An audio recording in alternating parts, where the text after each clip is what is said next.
Hi everybody, Jessie here from jessiebanks.com and welcome back to another video. So for today's video we are painting up this image here which is called Azaleas Forever. It is from Power Poppy. Recently Marcella took, I believe it was 12 of the images that were previously only available in clear form and turned them into digital stamps for all of us digi lovers.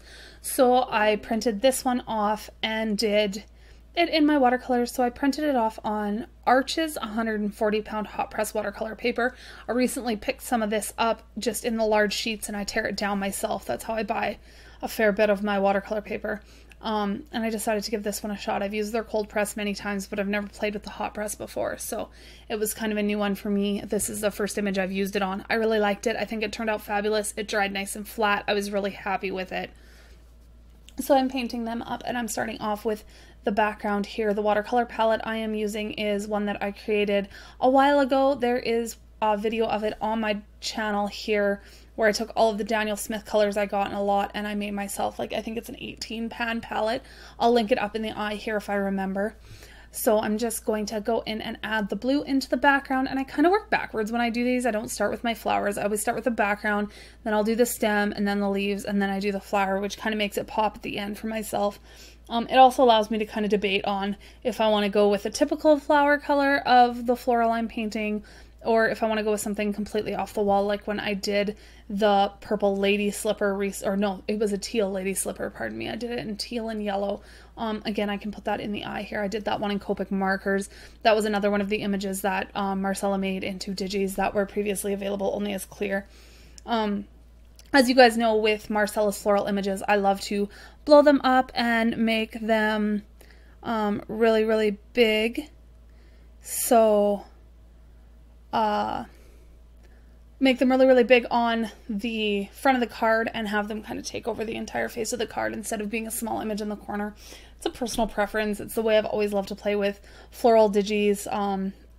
I've shown it on a video how I do it using the Microsoft Word program, and I just super like it. So I'm slowly blending this out and fading it off into the white of the paper and all of that fun jazz. We'll work our way completely around and get it going. So I know this is my Inspire Me Monday post for Power Poppy. I know it's coming up super late. I had a long weekend and I just didn't get to it until now. So better late than never. I hope you guys still enjoy it. Again, a link to my blog, the image, Instagram, all that kind of fun stuff will be in the description box below. But I truly do love painting these flowers. So while I carry on working on the background here, my weekend was full of tons of fun. We have a thing here in town called the Summer Sizzle. We get like a bunch of bands together. We play some pick-up slow pitch. There's bouncy castles for the kids. We eat a lot of food. There's a few adult beverages to be had if that's your preference. I mean, we have tons of fun. I do a lot of fundraising in the town here, and we're currently working on replacing our town park and getting new playground equipment and stuff for the kids. So I am president of that committee, and we ran the concession out there. So we did like pulled pork and wings and dry ribs and burgers and hot dogs and sausage and all sorts of stuff like that. So I was busy doing that this weekend. It was tons of fun, lots of good music, had some good laughs with some friends, raised a little bit of money. I really enjoy doing that kind of stuff and spending my time there, but that also led to Sunday with sickness and horribleness, and no, not self-inflicted, just genuinely sick. I'm still sick. It's Monday. I'm at home. I really feel like a bag of dog crap. But that's okay. We'll get through it. Tough it out. I have to get to work tomorrow. I took today off. I can't take another day off. So I got the background done. Now I'm going in and I'm working on our florals here. I did pull out raw umber, which is an additional color to that palette, just to lay down, well, an additional color that I don't have in the palette I was using, to lay down the first layer of color on our stems here. And then I come back in with the hematite brown, which is another one that I've added to that palette that I really like. I like the way it granulates and stuff. Not that you're going to see it in this small of an area, but it just gives those stems a lot of depth to them. Then we start working on our leaves. Like I said, I like to work backwards, so I'm starting by wetting the leaves. And then I'm going to come in with sap green. So these are the Winsor Newton Professional Sable watercolor brushes. I really like them. I have a size 8 and a size 10. I don't use them as much as I'd like to, simply because I need a few more sizes. I need some smaller ones because of how small some of the images are that I work on and that kind of stuff. So I have to order a few more when the dollar value, when my dollars allow it. I haven't been spending money on crafting, which has been really, really good for me. It's been making me use stuff that I've had forever, which I'm thoroughly enjoying, but I do need to pick up a couple smaller sizes of these brushes. I'm talking really fast today. I think it's because I'm not feeling well. Slow it down, Jessie. So I'm just starting by wetting these and adding in that sap green at the darkest point and then blending it out into the rest of the flower. I will add a second coat of sap green after this. I love this image so much. I can't wait to do it again. I want to paint it and make the leaves teal and then the flowers like bright pink, like hot pink. I'll pull out like opera pink and do the flowers with that. That's not a color I use very often. People love it for florals. I don't know, I've just never fallen in love with the neon yellow, but I think it would look really pretty with teal leaves. So teal or turquoise, whatever. So we're gonna get all those leaves painted up and then add our second coat. School's almost out where I live. I'm in Saskatchewan, Canada.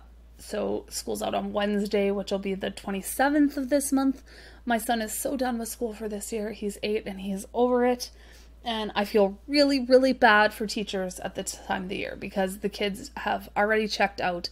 They're done. They don't want to be there. The poor teachers are stuck trying to teach a bunch of kids that have zero interest in sitting in the classroom and zero patience when it's beautiful outside and all they want to do is get on their bikes and play.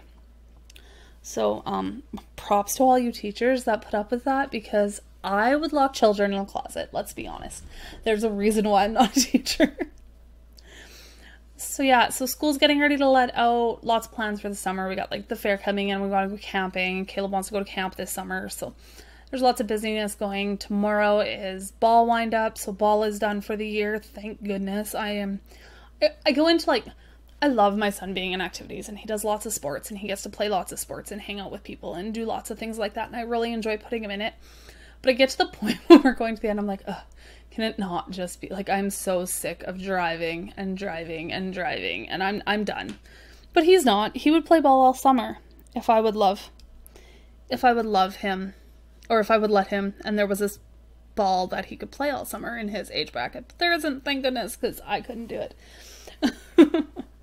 So we have drag races and stuff coming up. I'm really not sure what to talk about, you guys. I'm babbling on like a munchkin. Like I said, I'm not feeling well and it's really mucking with my brain and what I'm talking about, but that's okay. That's okay. We're getting close to the end. Once these leaves are done, we're getting real close to the end. And so once we go around with this, I do have, what's it called? Under the Sea Green? Under the Sea Green or Serpentine Genuine? Hang on. There it is. Nope, it's Green Apatite Genuine. See, wasn't even close. Is the third color I will add to add the layers onto these leaves. And I do not add anything else to the background. I kind of really like the subtle blue and the way it fades out into the natural white of the paper itself. So this paper isn't bright white, it is a natural white, so it has a creamier undertone to it. Like I said, I was really impressed with the way this didn't buckle or move. I'm going to have to do it where I do one on the arches and one on my Fabriano Artistico 140-pound hot press watercolor side by side. So I can kind of get a feel for the difference of the papers. I like them both, don't get me wrong, but when I do things side by side, it lets me, or it allows me to see better, I guess, what properties I like better from this paper to that paper and all that kind of jazz, because everything is slightly different. They're both 100% cotton, they're both the same weight, and they're both hot pressed, but they're made by different companies, so they will be slightly different. Getting our green blended out, and then we will get on to the fun part, and we're going to make some pink flowers, because I love azaleas, they're so pretty. I remember way back when Marcella first asked me if I wanted to join the Power Poppy design team, and I was like over the moon that she wanted me on her team, because I mean, I'm just some 30-year-old that lives in Saskatchewan and hangs out with her kid, and I'm like, wow, right on, I love painting your flowers. So I told her way back then, she probably forgot because in passing and all of the stuff Marcella does, that I wanted the azaleas as a digi. And then when she did all of these images that she remastered into digis, she got an email from somebody that was upset that the azaleas weren't there. It was one she was waiting for, and I sent her a message and I'm like, please do them eventually. Even if you don't do them now, just keep them on your list because I really, really want them. And then she gave us the azaleas and I was happy because I'm so pumped to be able to paint these in a larger size than the clear stamp. I do have the clear stamp. It is a lot smaller. I like the clear stamp. I've used it a few times. I think it's really, really pretty. But like I said, I really enjoy blowing up images and making them large and in your face and kind of the entire card front, where I don't have to add pattern paper or anything into the backgrounds and all that kind of stuff. It's just a personal preference. So I'm using quinacridone coral to paint our flowers here, and I'm going through and just starting to shade them in. So what I did was I took a really, really watered down wash of that color and laid it over top of everything at the start. I wasn't picky about it. I just filled that entire image in with the same flat wash of color. And now I'm just taking a more saturated version and laying it on top and blending it out so that I don't have the hard edges and it all kind of flows together really, really nice.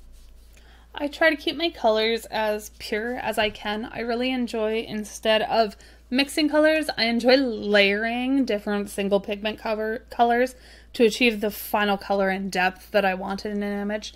So I went through and added this second layer of quinacridone coral. I did throw a touch of the Nicolazo yellow into the quinacridone just to orange it out a little bit and warm it up a little bit more than it is. Personal preference. I don't think that you would really notice the difference, but I'm picky and overdo things all the time, so that's what I did. I initially was actually going to put a lot more yellow in these, but I decided to kind of stick with your pink azalea as opposed to adding random colors. Once I finish this coat over top of everything, I do go back in with Moon Glow and add that in as my darkest color, and to give it a lot more shading, which pushes the center of the flowers, those two that are open there, pardon me, I think I'm getting the hiccups, pushes the center of those two flowers there way back into the front. You'll see I pulled a cat hair off because I have a cat and he sheds all over the place and it was stuck to my brush. So I had like this one little strand of cat hair and it had like 4 little balls of color on it, so I had to pull that off.